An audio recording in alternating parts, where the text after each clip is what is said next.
Bienvenidos al programa Nuestra Historia.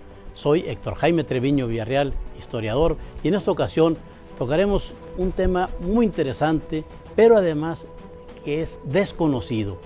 Generalmente se habla de los pobladores del norte de la República, se habla de los españoles, que en realidad los que llegaron a Nuevo León la mayoría eran portugueses, pero sobre todo vamos a hablar de la gente que vivía aquí antes de la llegada de los peninsulares.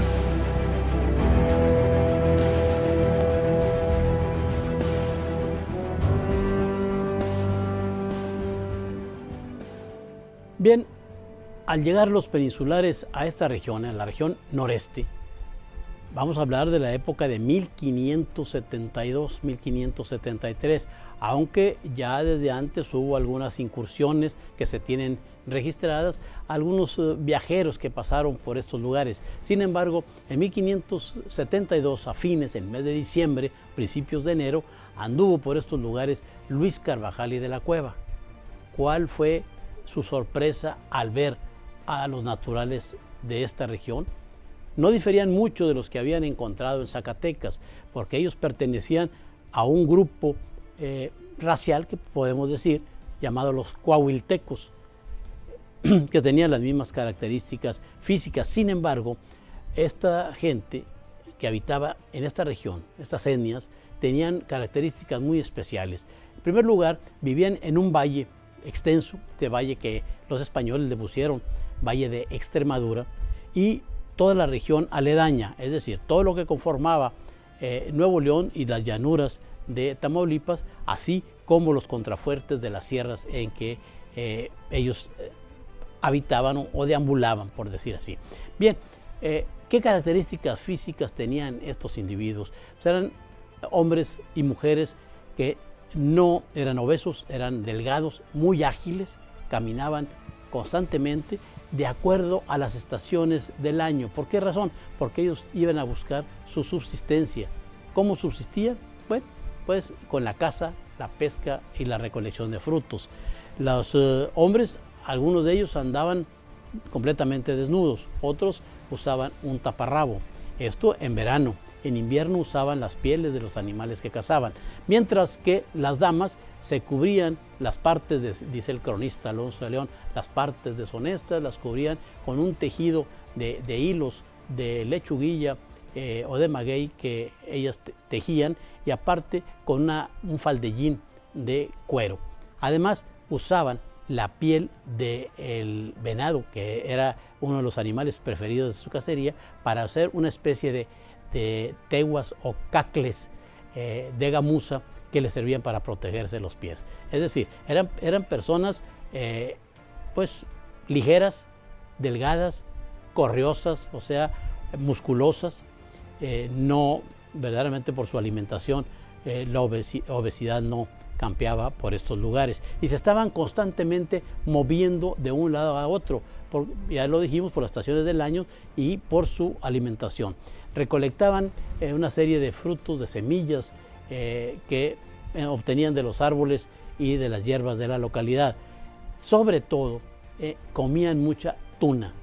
Estos lugares, hay que sorprenderse, porque estaban llenos de tunales, nopales, aunque en las crónicas les decían tunales.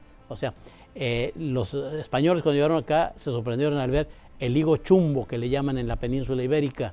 Aquí había una gran cantidad de nopales, y cuando llegan esos colonizadores les llama mucho la atención porque se comía mucho la fruta, la tuna, y eso les daba a los indígenas contenido calórico para poder moverse. Pero a los españoles también les interesó la producción del nopal, porque un insecto que se adhiere a las pencas del nopal, llamado la cochinilla, de ahí obtenían la grana cochinilla para pintar o teñir las telas. O sea, es muy interesante porque no se han manejado esos conceptos cuando se habla de la fundación de la ciudad de Monterrey.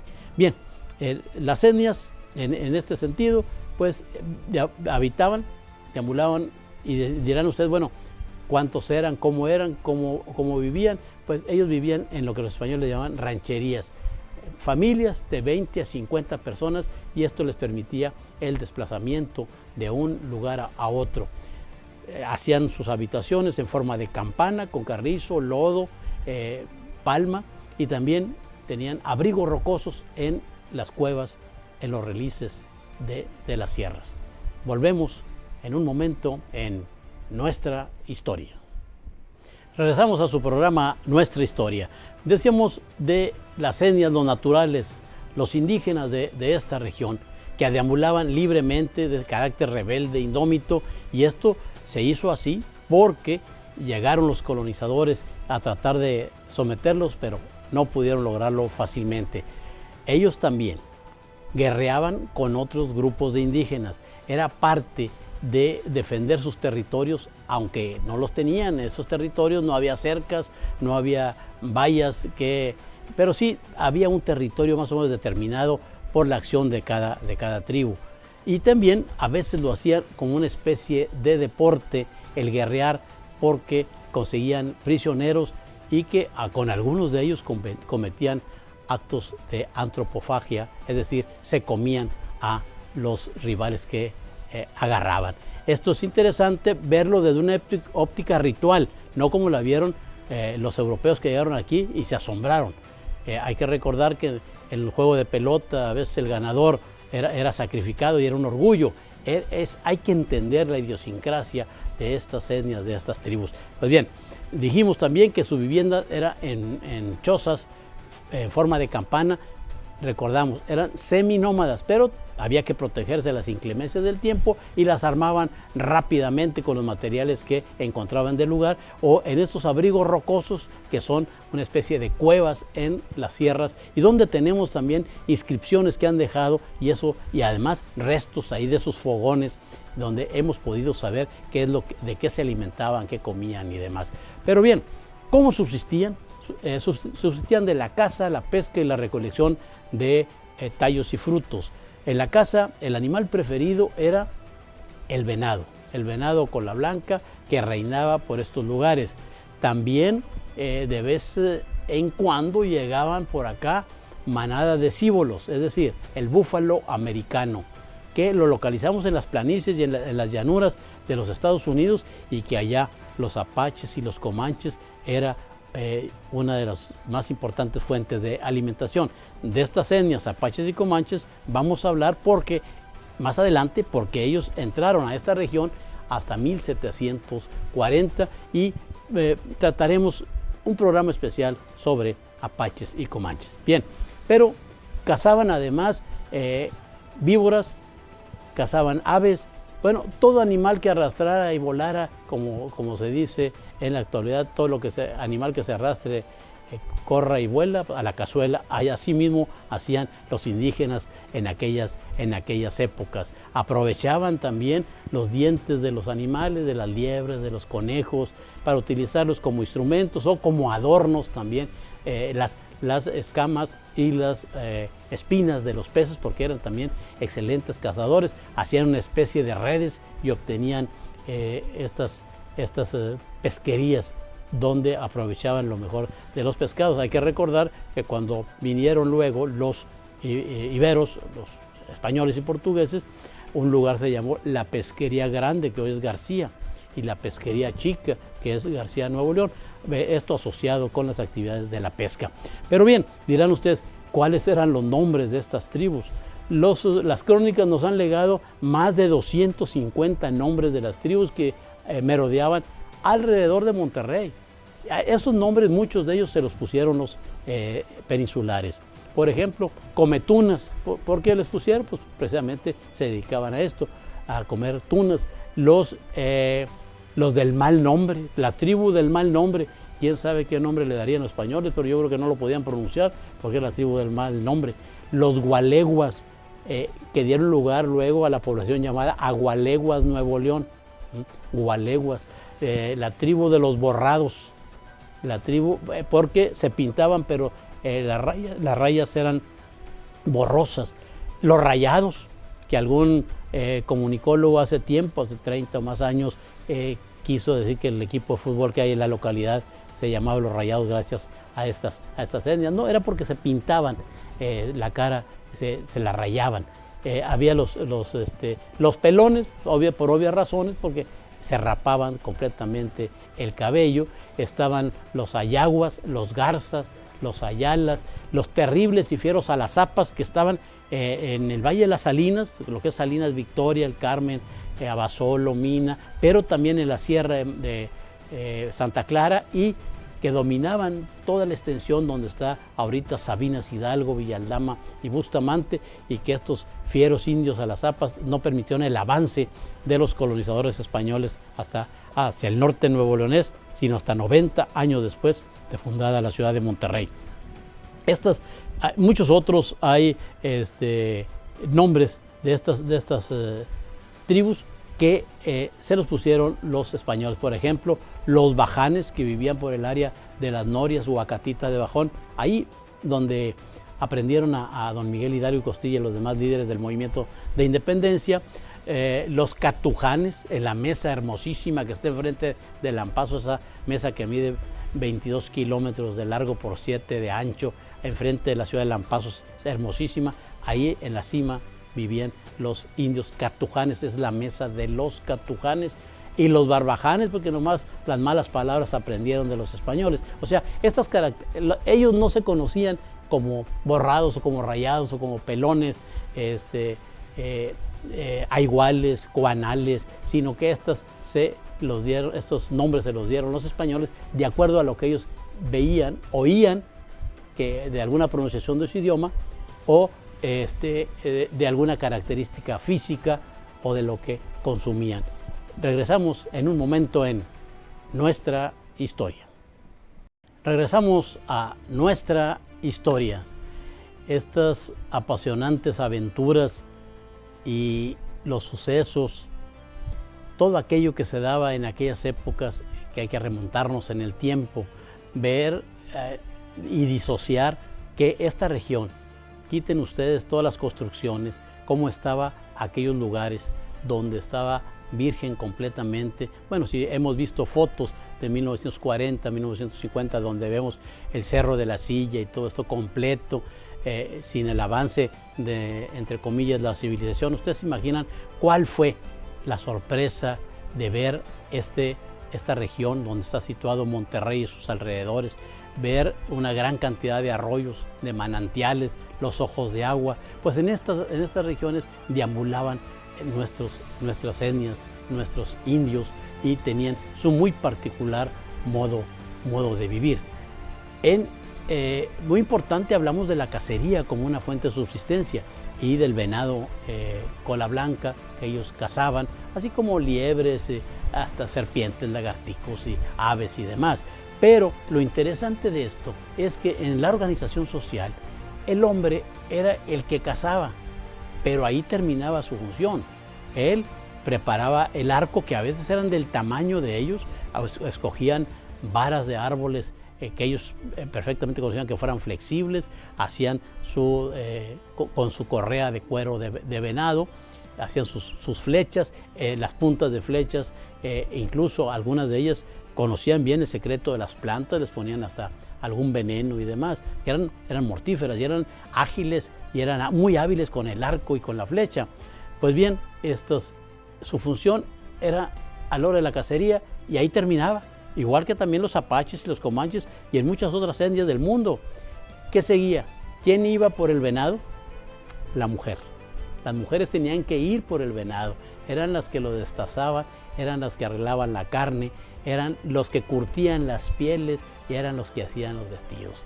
Entonces, cuando llegan los españoles y ven que los indios pues ya mataron el venado y se acostaban, pues ellos pensaron, estos son una bola de flojos. Definitivamente no, había que entender la organización tribal que se tenía en ese momento, ¿no? Entonces la mujer lógicamente no tenía, también en el consenso de la tribu, no tenía ni voz ni voto, como en muchas otras etnias y como en muchas otras sociedades desarrolladas y organizadas hasta muy entrada del siglo XX, definitivamente. Ahora, también había que ver una situación interesante, y sonrío porque alguna gente dice, no, es que la carne seca se inventó en Nuevo León y en tal lugar y se menciona un restaurante de Ciénega de Flores. Nuestras etnias ya hacían la carne seca. ¿Por qué razón? Pues se movían de un lado para otro, entonces destazaban el animal, lo hacían la carne larga que le llaman, plana, la tendían por ahí, la salaban y se la llevaban. La carne seca estaba muy presente en estas tribus nuestras y en muchas otras, en una parte de su supervivencia. Como ya dijimos, la pesca la hacían con una especie de redes que es muy interesante, y hacían cestas también para recoger frutos, cestas con materiales de las plantas del lugar. Hay que hacer una digresión. En el área de la laguna se le llamaban a estas cestas nasa, las nasas, y de ahí algunos historiadores dicen que proviene el nombre del río de las Nasas, pero bueno, es una interpretación en este sentido. Estas tribus que genéricamente les conocían los peninsulares como chichimecas, y este vocablo habría que traerlo a colación porque chichimecas significa linaje de perros. El chichi era para los aztecas perro, entonces algunos sociólogos dicen que era perro sucio o lazo de perro, pero no hay un acuerdo. Sin embargo, genéricamente se le llama chichimecas, pero hay otra opinión en que nos dicen que los chichimecas es contrario a la palabra toltecas. Tolteca es el que está establecido, chichimeca es el que nómada o que anda deambulando, pero como no hay nada escrito, son solamente teorías y suposiciones sobre estos nombres genéricos que tenían estas tribus de la región. Bien, ahora bien, ¿cómo se curaban sus enfermedades? Había en cada clan o ranchería de 40 a 50 individuos, había gente especialista en ser un brujo o chamán, hombre medicina o mujer medicina, que conocían perfectamente las cualidades de las hierbas del lugar. Sabían, por ejemplo, de la maguacata, fruto que da el ébano, del cual lo tostaban y hacían una especie de café. Se puede hacer todavía. Cuando está verde la maguacata se hierve y se puede comer. Pero también conocían las propiedades de toda una serie de plantas, es decir, había un conocimiento de la naturaleza y lo aplicaban para su uso diario. Las mujeres embarazadas parían al aire libre, le ayudaba lo que nosotros luego conocimos en nuestros pueblos como comadronas, a las mismas indias le ayudaban a tener el hijo, e inmediatamente seguían en las labores correspondientes, nada de que se quedaban descansando, ¿no? Salvo que tenían algún problema, salvo que tuvieran el problema en el parto, ¿no? Entonces, esta es una actividad muy interesante de la actividad cotidiana de nuestros indios, de la gente de la región, cómo vivían, cómo sobrevivían, y hay que ver que en invierno, lógicamente, al moverse de estación, y usaban mucho las pieles de los animales. Las condiciones climatológicas no han cambiado mucho en la región, ha cambiado el entorno de la vegetación, porque los peninsulares trajeron muchas borregas y destruyeron mucho de la vegetación, más lo que hemos destruido en los últimos 300 años, pero el entorno climático no ha cambiado. Las crónicas de Alonso de León nos dice que el calor en verano era terrible y el frío en invierno era igual. Así es que en ese escenario geográfico se movían nuestras etnias. Estamos en nuestra historia, regresamos en un momento. Proseguimos hablando de las etnias de los indios de la región noreste de México. Otro de los alimentos favoritos de las etnias de la región era el mezquite, el cual lo comían verde, bueno, ya maduro, pero para diferenciarlo del seco. también lo comían seco y luego lo molían, tenían morteros que ellos labraban en piedras, tenemos vestigios de estos morteros, lo molían y hacían un alimento llamado el mezquitamal, que es una cuestión muy interesante. También hacían el mezcale, que es el corazón de la lechuguilla hecho en barbacoa. Hacían un pozo, calentaban las piedras, metían el corazón de la lechuguilla y hacían el mezcale. Pero había que también puntualizar que utilizaban el peyote. El peyote es una planta sagrada y sigue siendo planta sagrada para muchos de las etnias que todavía sobreviven en nuestro país. Lo cocían en barbacoa, otros lo comían crudo, pero lo cocían en barbacoa y lo usaban mucho para sus mitotes, para sus bailes, donde con esto, como dicen los muchachos, agarraban la onda, alucinaban. Dicen los expertos que esta droga que da el peyote te hace ver alucinaciones a colores. Por eso las etnias que lo comen hacen esas artesanías tan coloridos. Las otras drogas dicen que ves alucinaciones en blanco y negro, pero yo soy historiador, no soy especialista en estas cuestiones, así es que no me crean mucho. Yo solamente lo que he escuchado acerca del peyote, que era para ellos una planta sagrada. Y estos mitotes consistían en bailes donde lo consumían y luego en la noche alrededor de un fogón empezaban a bailar dando brincos muy juntitos unos a otros alrededor del círculo. No difieren mucho estos bailes de los que practican actualmente los jóvenes en nuestras ciudades. O sea, tenían también sus diversiones.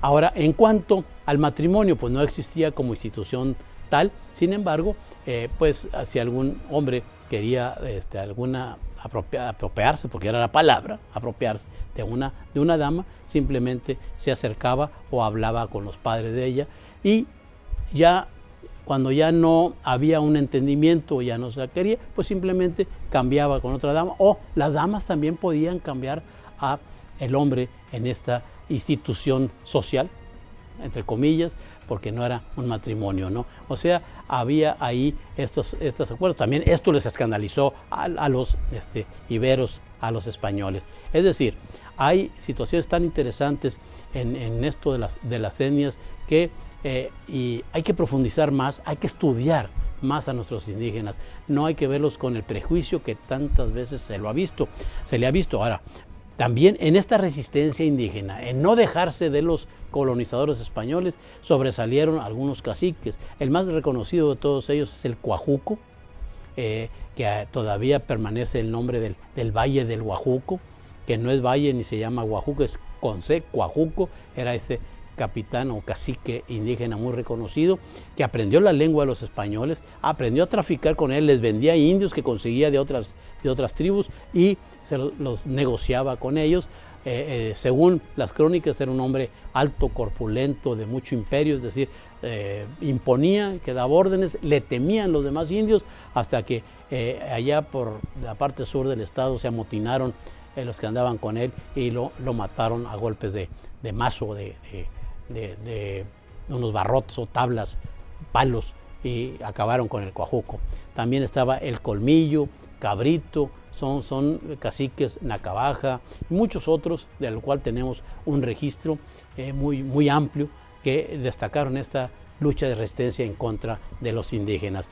Hemos visto también que hubo mujeres sobresalientes. La arqueóloga Araceli Rivera Estrada estudió el descubrimiento que se hizo en China, Nuevo León, de una dama de 1,71 de estatura, el esqueleto se encontró ahí, que probablemente era mujer medicina, o sea, o chamán, porque se le descubrió, estaba un poco inclinado por parte derecha, cargaba algo, y por la estatura suponemos que era un hombre medicina. También otra cuestión para no ver que eran intolerantes, había también indígenas que hacían funciones de mujer, o sea, había gays entre los indígenas. Lo mismo entre los apaches. En los comanches, les llamaban verdaches, o sea, pero no eran mal vistos por la sociedad, simplemente no servían para las cuestiones productivas o para la guerra, entonces fungían como